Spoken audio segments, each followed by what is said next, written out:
आज आपण वरण भाताबरोबर म्हणा किंवा जेवताना तोंडी लावण्यासाठी किंवा आपल्याला तिखट जास्त भाजी खायची नसेल आणि तीच नेहमीची गवार खाऊन जर तुम्हाला कंटाळा आला असेल ना, तर ही लसूणी खारी गवार कशी बनवायची ना, ही रेसिपी एकदा नक्की बघा.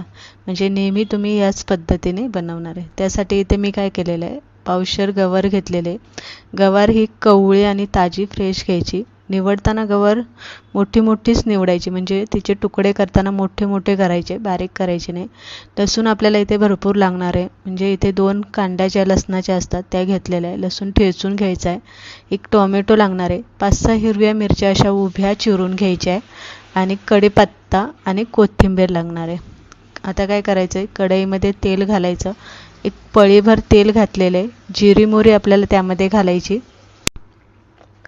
जिरी मोहरी तडतडली की ठेचून घेतलेला लसूण घालायचा आहे. परत एकदा सांगते, लसूणी खारी गवार बनवण्यासाठी लसणाचा वापर आपल्याला यामध्ये जास्त करायचा आहे. लसूण ठेचून घालायचा आहे. हिरव्या मिरच्या ज्या आहे त्या उभ्या चिरून घ्यायच्या आहे आणि कढीपत्ता. एवढं सगळं आपल्याला तेलामध्ये घालून चांगलं परतून घ्यायचं, हलकासा असा कलर बदलेपर्यंत लसणाचा. नंतर त्यामध्ये आपल्याला हळद घालायची, हिंग घालायचं आहे आणि तुमच्याकडे जर धने पावडर असेल तर यामध्ये धने पावडर थोडी घालायची आणि नंतर निथळून अशी आपल्याला ही गवार घालायची आणि मीठ घालायचे. आता लसूणी खारी गवार म्हटलं की मिठाचं प्रमाणसुद्धा आपल्याला अगदी किंचित वाढवायचं आहे. जास्त पण खारट करायची नाही आहे. आपल्याला तेवढी चव लागेल खारट एवढंच मीठ यामध्ये घालायचं आहे आणि हलवून घ्यायचं आहे. आता यामध्ये फक्त थोडंसं 1 चमच्याभर पोहे खायचा जो चमचा असतो ना, तेवढंच पाणी मी यामध्ये घातलेलं आहे. गवार व्यवस्थित हलवून घ्यायची आहे आणि वाफेवरती 10-1 मिनटं वाफेवरती गवार चांगली शिजवून घ्यायची. आता 1 टोमॅटो आपण घेतला होता, तो मी पहिला सुरुवातीला घातलेला नाही आहे, तर तो सगळ्यात शेवटी घालायचा आहे.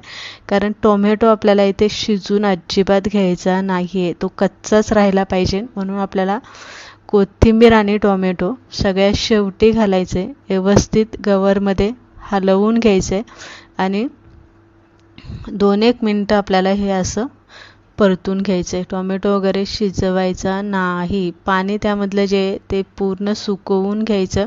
थोडीशीच अशी ओलसर राहिली पाहिजे याची काळजी घ्यायची. तर इथे बघू शकता एकदम चविष्ट लागते. एकदा नक्की या पद्धतीने खारी लसूणी गवार बनवून बघा, तुम्हाला नक्की आवडेल. वरण भाताबरोबर तोंडी लावण्यासाठी तुम्ही ही गवारीची भाजी बनवू शकता.